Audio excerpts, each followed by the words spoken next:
আপনি কি জানেন আইআরআই কেন এত বিতর্ক?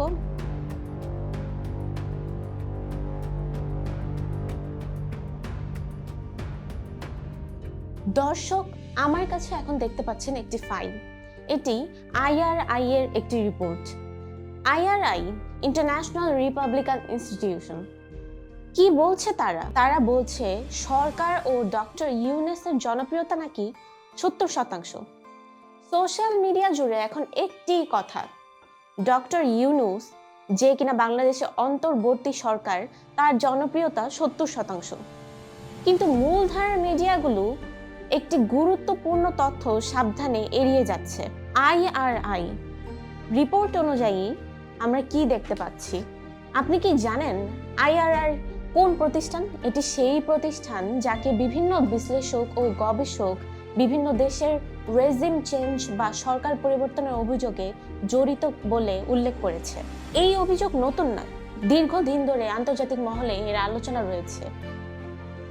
এখন প্রশ্ন হলো, আপনি কি জানেন আইআরআই বিভিন্ন দেশে সরকার পরিবর্তনের ক্ষেত্রে কি ভূমিকা রেখেছে এবং কেন এত অভিযোগ?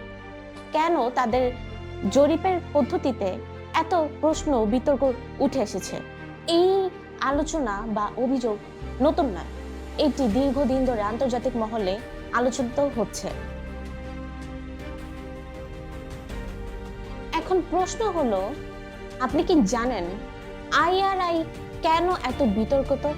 আপনি কি জানেন আইআরআই বিভিন্ন দেশের সরকার পরিবর্তনের ক্ষেত্রে কি ভূমিকা রেখেছে?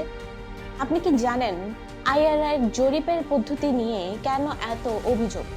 আপনি যদি সত্যিই জানতে চান তাহলে গুগলে সার্চ করুন controversies about international Republican institute. আপনার সামনে সব সত্যি চলে আসবে।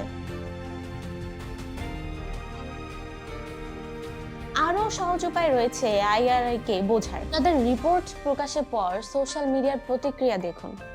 সাধারণ মানুষরা হাহা দিচ্ছে, ব্যঙ্গ করছে, অবিশ্বাস করছে। এতেই বোঝা যায় সাধারণ মানুষদের তাদের রিপোর্ট নিয়ে প্রতিক্রিয়া কি। এবার আসি সবচেয়ে বড় প্রশ্ন, নমুনা নির্বাচন এবং স্যাম্পল সাইজ।